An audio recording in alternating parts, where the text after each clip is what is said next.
Hello दोस्तों, SPB study point पे आप सबका स्वागत है। दोस्तों आज बात करने वाले हैं जो 6000 प्लस जीके जीएस प्रश्नों का जो श्रृंखला हमने शुरू किया है उसी में आज देखने वाले हैं पॉलिटी का पार्ट 2, जिसमें आपको प्रश्न संख्या 51 से 100 तक हम देखेंगे। तो आइए शुरू करते हैं।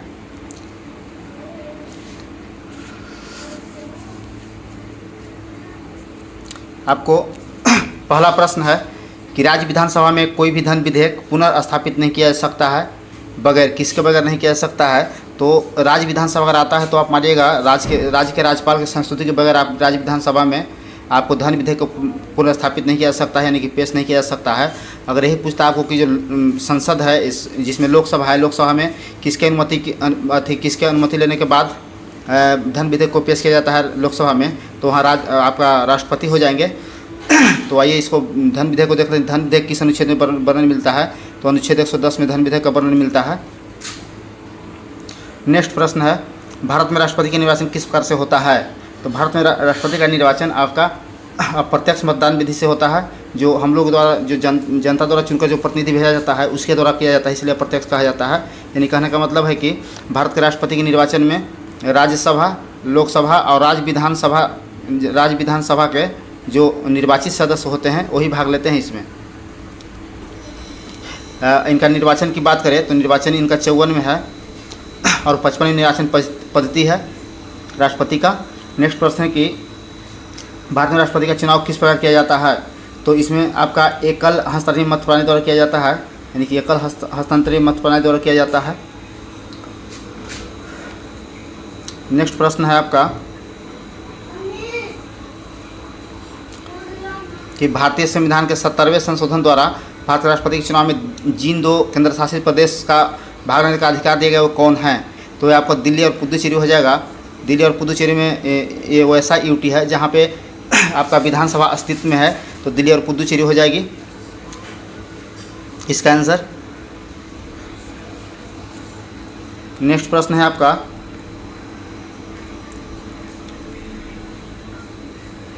55 नंबर। 55वां प्रश्न में लिखा है सीधा कि निम्नलिखित में से भारत के राष्ट्रपति के निर्वाचन हेतु निर्वाचन गण में सम्मिलित नहीं होते हैं। तो कौन सम्मिलित नहीं होते हैं? तो अभी हमने जैसे बताया कि लोकसभा और राज्यसभा तथा राज्य विधानसभा के जितना भी निर्वाचित सदस्य होते हैं वही आपको शामिल होते हैं। तो कौन नहीं शामिल होता ये पूछ रहा है। तो लोकसभा के निर्वाचित सदस्य शामिल होगा, राज्यसभा के निर्वाचित सदस्य शामिल होगा, राज्यों के विधानसभा के निर्वाचित सदस्य शामिल होगा, सही है। राज्य विधान परिषद जो है इसका जो सदस्य होता है उसका ये शामिल नहीं होता है राष्ट्रपति के निर्वाचन में। तो आपका आंसर डी हो जाएगा, आंसर नंबर डी हो जाएगा।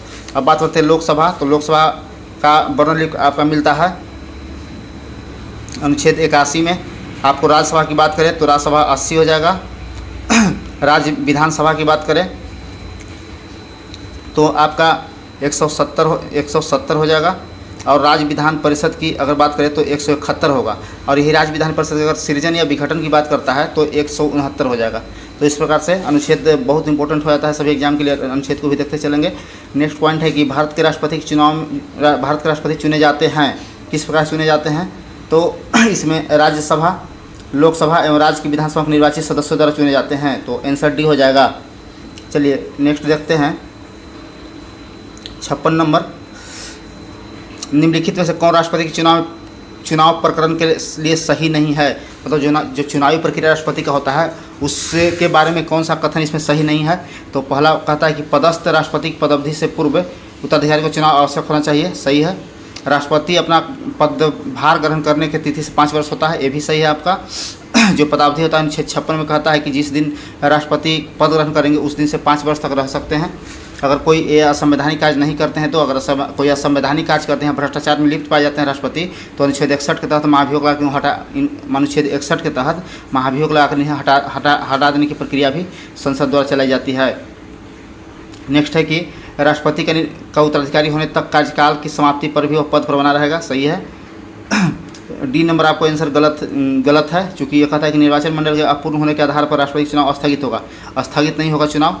एक प्रश्न और यहाँ से पूछेगा आपको कि जब राष्ट्रपति का चुनाव हो रहा है उसमें अगर विवाद होता है तो किसको सौंपा जाएगा? तो सुप्रीम कोर्ट को सौंपा जाएगा।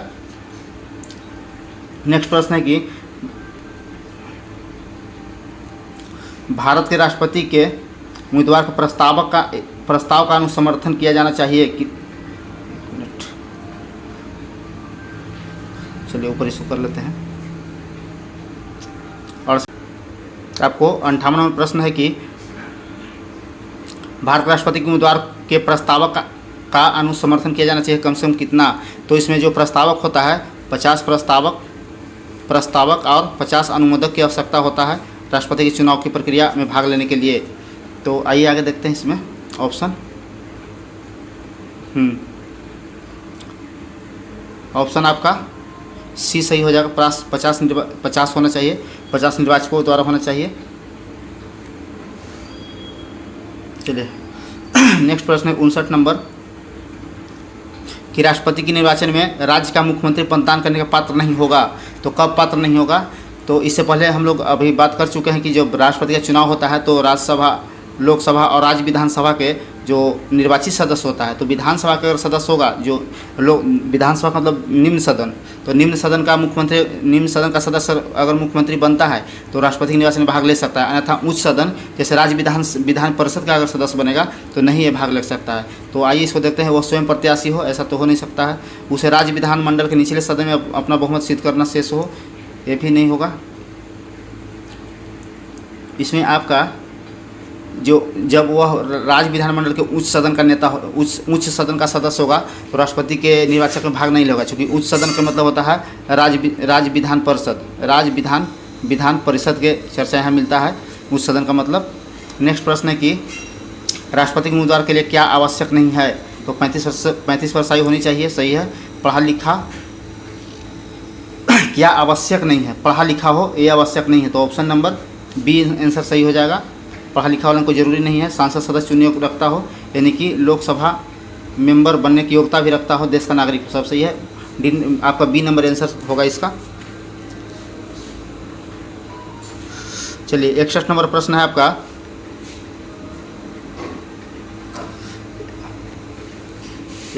आपका प्रश्न है, एक सांसद अथवा विधानसभा का सदस्य राष्ट्रपति निर्वाचित हो सकता है, परंतु अगर कोई भी सांसद है या विधानसभा का सदस्य है, अगर वो राष्ट्रपति निर्वाचित हो जाता है तो वह अपने जो निर्वाचित होने के तुरंत बाद अपनी उसको पद छोड़नी पड़ेगी।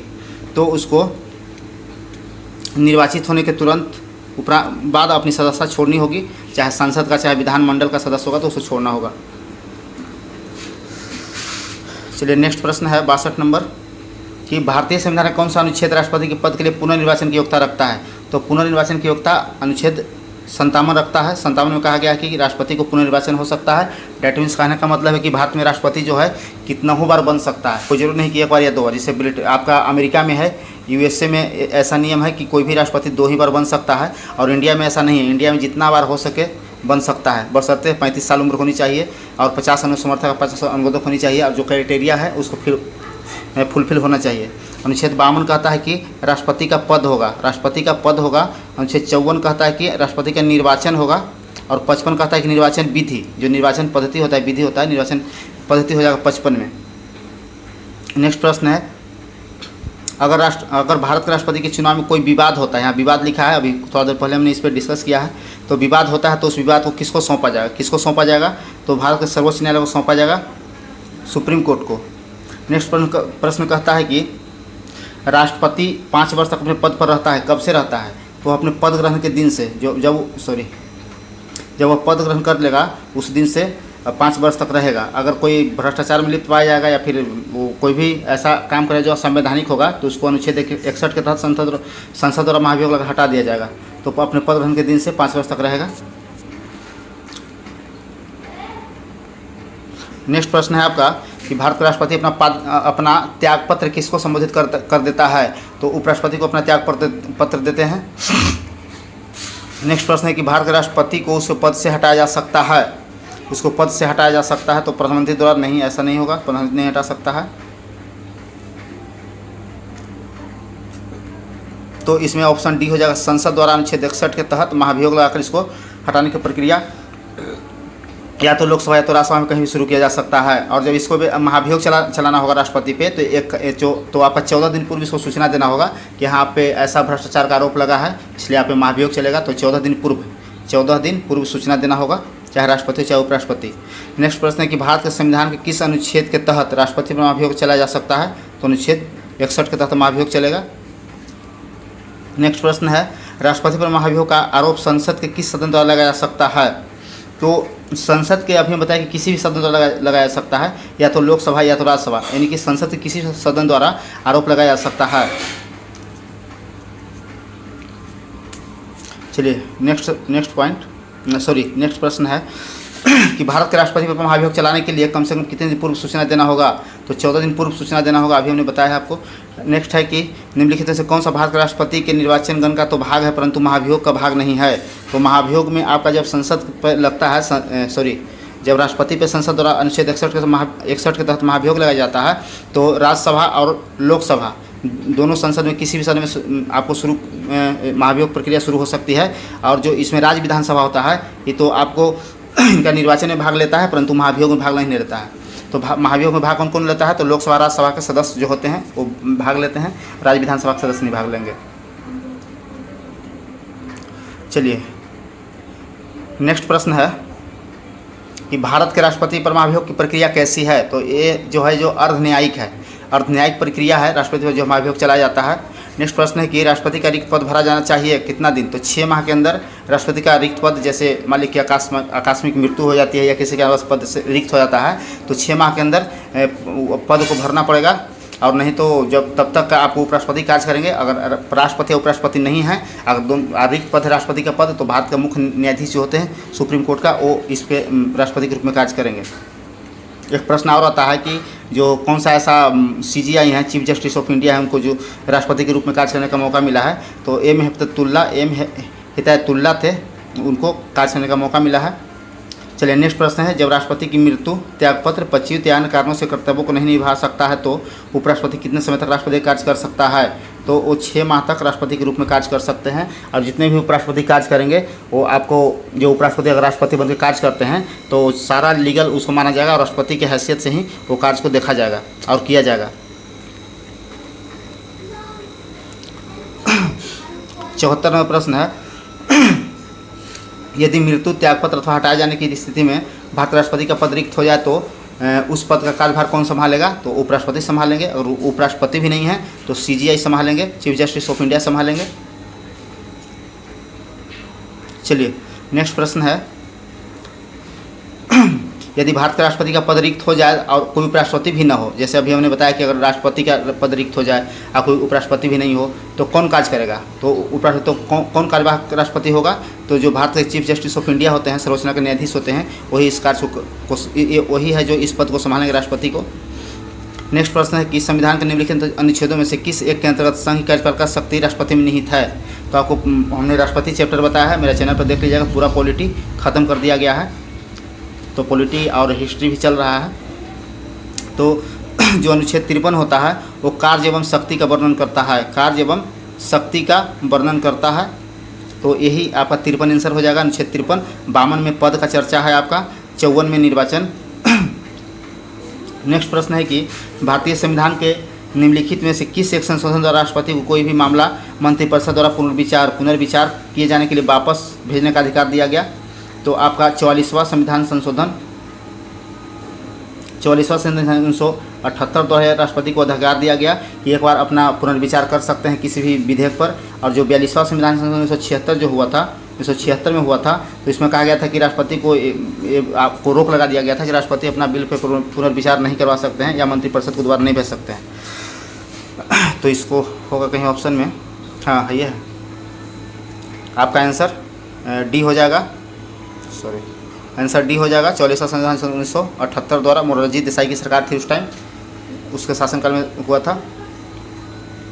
नेक्स्ट प्रश्न कि राष्ट्रपति लोकसभा को कब भंग कर सकते हैं?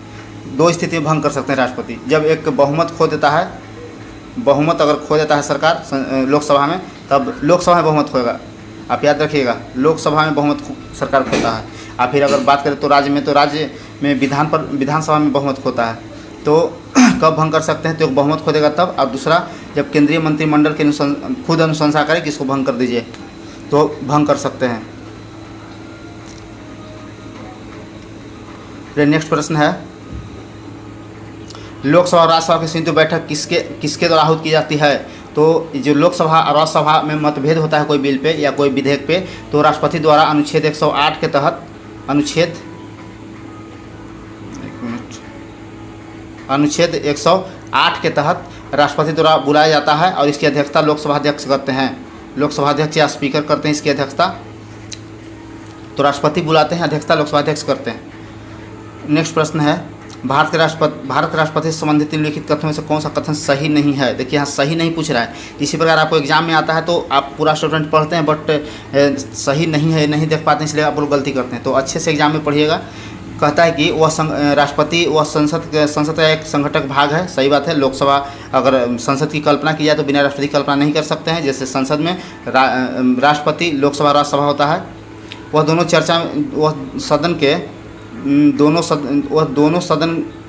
सदनों में चर्चा में भाग ले सकता है। यही आपका गलत आंसर हो जाएगा, ये नहीं होगा। तो आंसर आपका बी नंबर हो जाएगा। वह प्रत्येक वर्ष 2 वर्ष से वह प्रत्येक वर्ष दोनों सदनों इस आपका सही है। वह किन्हीं प्रतिशत अध्यक्ष लागू कर सकता है? सही है। तो ऑप्शन नंबर बी हो जाएगा, वह दोनों सदनों में चर्चा में भाग नहीं लेता है। नेक्स्ट प्रश्न है कि भारत के राष्ट्रपति ने जिन एकमात्र मामले में अपने वीटो शक्ति का प्रयोग किया था वह कौन सा था? तो आपको भारतीय डाक संशोधन विधेयक था, इसी में आपको वीटो शक्ति का प्रयोग किए थे।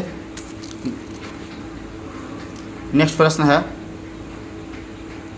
कि निम्नलिखित किस राष्ट्रपति ने एक शक्ति का प्रयोग किया था जिसे संवैधानिक शब्दावली जेली वीटो जेली कहा जाता है या निषेधाधिकार कहा जाता है? तो ज्ञानी जैल सिंह ने इसका इस्तेमाल किए थे।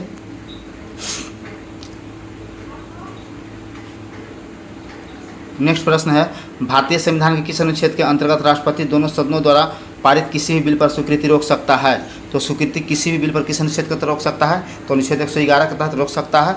108 में अभी आपको बताएं ज्वाइंट सेशन 63 में जब उपराष्ट्रपति होता है वो उसका पद की चर्चा मिलती है 63 अनुच्छेद में। नेक्स्ट प्रश्न है, निम्नलिखित में से किस विषय पर राष्ट्रपति के लिए मंत्रिपरिषद से सलाह लेना आवश्यक नहीं है? तो जब इनको किसी भी बिल पर स्वीकृति देना होगा तो आपको मंत्रिपरिषद से सलाह नहीं लेंगे, विधेयक पर अपना स्वीकृति दे देंगे अपना इच्छा से। नेक्स्ट प्रश्न है कि भारतीय संविधान के किस अनुच्छेद के अधीन भारत के राष्ट्रपति को अध्यादेश जारी करने का शक्ति प्राप्त है?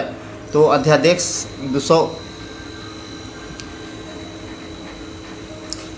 123 के तहत, अनुच्छेद 123 के तहत प्राप्त है।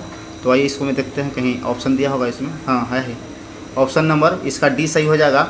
अनुच्छेद 123 के तहत अध्यादेश जारी कर सकते हैं। और जब संसद का कोई भी सदन अगर कार्य नहीं कर रहा है, यानी कि कोई कार्यवाही नहीं चल रही है, तो अनुच्छेद 123 के तहत राष्ट्रपति अध्यादेश जारी कर देंगे। किसी विशेष मुद्दे की अगर किसी विशेष महत्व के विषय पर अध्यादेश जारी करना हो या कोई कानून लाना हो तो अध्यादेश जारी करेंगे।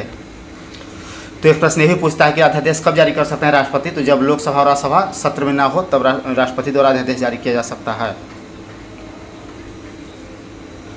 अनुच्छेद 356 आपको भली भांति पता होगा, राष्ट्रपति शासन से है।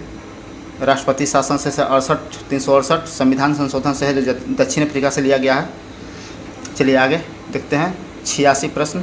86 नंबर, राष्ट्रपति द्वारा जारी एक अध्यादेश संसद के सत्र शुरू होने से कितने समय तक रखा जाना आवश्यक है? तो मैक्सिमम 6 माह के अंदर इनको रखा जाना आवश्यक होता है। नेक्स्ट प्रश्न है आपका 87 नंबर कि निम्नलिखित में से राष्ट्रपति किसकी नियुक्ति करती है? राष्ट्रपति तो उपरोक्त सभी की नियुक्ति करती है। न्यायवादी हो गया अनुच्छेद 76, कैग हो गया अनुच्छेद 148 और राज्यपाल हो गया आपको 163।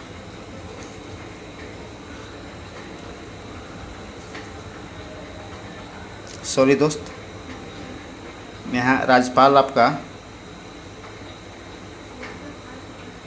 152 होगा। उपरोक्त सभी इसका आंसर हो जाएगा। 88 नंबर की निम्नलिखित में से भारत का राष्ट्रपति किसकी नियुक्ति नहीं करते हैं? तो मुख्य निर्वाचन आयुक्त तो करते हैं, राज्यपाल को भी करते हैं, परंतु उपराष्ट्रपति की नियुक्ति नहीं करते हैं। राष्ट्रपति द्वारा इसकी नियुक्ति नहीं होती है क्योंकि इसको लोकसभा और राज्यसभा के सभी सदस्यों द्वारा चुनाव किया जाता है। नेक्स्ट प्रश्न है कि संविधान असाधारण परिस्थितियों में राष्ट्रपति को राज्यपाल के कृत्यों के निर्वहन हेतु उपबंध कर सकता है। अनुच्छेद 160 के तहत इस उपबंध करता है। नेक्स्ट प्रश्न है कि भारतीय संविधान भारत के राष्ट्रपति को अधिकार नहीं देता है। तो प्रधान की नियुक्ति करने का देता है। राज्यों के मुख्यमंत्री की नियुक्ति करने का अधिकार नहीं देता है, तो ऑप्शन नंबर आपका बी सही हो जाएगा।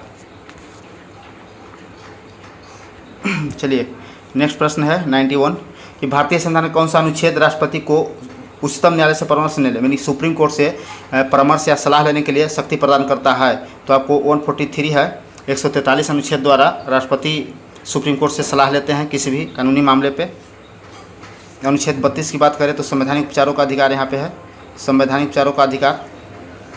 अनुच्छेद 32 के तहत ही सुप्रीम कोर्ट को 5 स्टार ग्रेड जारी करने का अधिकार प्राप्त है और इसी के तहत मौलिक अधिकार की रक्षा करता है।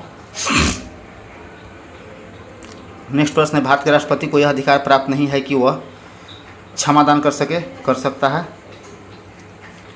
सर्वोच्च न्यायालय के न्यायाधीशों को हटाने का अधिकार नहीं है, क्योंकि सर्वोच्च न्यायालय के न्यायाधीश जो होते हैं उनको एज ए प्रक्रिया एक मतलब महाभियोग की तरह ही होता है, संसद के दोनों सदन द्वारा हटाया जाता है इसको। नेक्स्ट प्रश्न है कि राष्ट्रपति की क्षमादान शक्ति क्षमा आदि की शक्ति क्या है। जो क्षमादान करते हैं वो शक्ति कैसी शक्ति है, तो उनका न्यायिक शक्ति है उनका न्यायिक शक्ति है। और जितने भी नियुक्ति करते हैं वो सभी कार्यपाल का शक्ति के तहत आता है। और विधायी शक्ति के जितना भी विधेयक बनाते हैं, विधेयक पर स्वीकृति देते हैं, वो सब आपका विधायी शक्ति हो जाता है।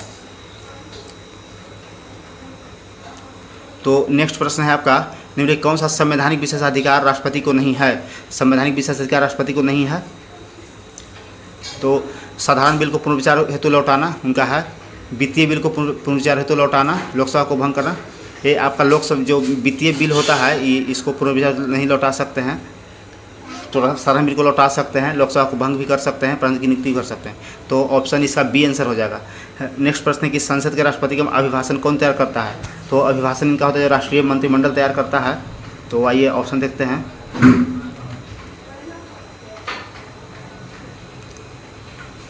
सॉरी दोस्त, गलती से आंसर आ गया है, तो देख लीजिए। तो इसका केंद्रीय मंत्रिमंडल है, वही इसको अभिभाषण तैयार करता है राष्ट्रपति का। नेक्स्ट प्रश्न है कि स्वतंत्र भारत के प्रथम राष्ट्रपति कौन थे, यानी कि कहाँ से थे। तो जो राजेंद्र प्रसाद थे, हम लोग का बिहार से थे, राजेंद्र प्रसाद बिहार से थे। इन्होंने सर्वाधिक समय तक रहा, लगातार 12 साल तक रहे हैं। 1950 से लेकर के 62 तक इन्होंने रहे हैं। नेक्स्ट प्रश्न आ गया कि 2 अवधि के लिए भारत के राष्ट्रपति कौन थे। तो 2 अवधि के लिए आपका राजेंद्र प्रसाद थे। नेक्स्ट प्रश्न है आपका 98 नंबर कि भारत के नेक्स्ट प्रश्न है आपका कि भारतीय राष्ट्रपति के सर्वसम्मति से चुने जाने का अभी तक एकमात्र उदाहरण कौन है। तो जो नीलम सिंह रेड्डी थे, इनको सर्वसम्मति चुना गया था। इसलिए क्वेश्चन आओ इनसे पूछता है कौन सा राष्ट्रपति है जो कभी उपराष्ट्रपति नहीं रहे थे। तो नीलम सिंह रेड्डी, और 2446 मेंस में पूछा हुआ क्वेश्चन है कि निर्विरोध राष्ट्रपति कौन चुने गए थे। तो नीलम सिंह रेड्डी ही थे। नेक्स्ट प्रश्न है कि निम्नलिखित कौन सा राष्ट्रपति होने से पूर्व भारत के राष्ट्रपति पद पर आसीन नहीं रहे। आएंगे आपका प्रश्न। तो ये जो नीलम सिंह रेड्डी थे वो उपराष्ट्रपति पद पर नहीं रहे थे। नेक्स्ट प्रश्न है कि निम्नलिखित भारत के राष्ट्रपतियों में से कौन सा दार्शनिक राजा अथवा दार्शनिक शासक था। तो आपका सर्वपल्ली राधाकृष्ण थे। तो इस प्रकार से आपका 50 प्रश्न कंप्लीट होता है। अगर आपको इसका PDF की ज़रूरत होगी तो हमको बोलिएगा, आपको हम भेज देंगे कोई किसी भी माध्यम से। और वीडियो को लास्ट देखिएगा। लास्ट देखने के लिए अगर आपको टाइम नहीं है तो टाइम निकाल के देख लीजिएगा, और अच्छा लगे तो अन्य दोस्तों को भी शेयर कीजिएगा और सब्सक्राइब करने के लिए बोलिएगा नए दोस्तों को। तो वीडियो को लास्ट देखिए। धन्यवाद।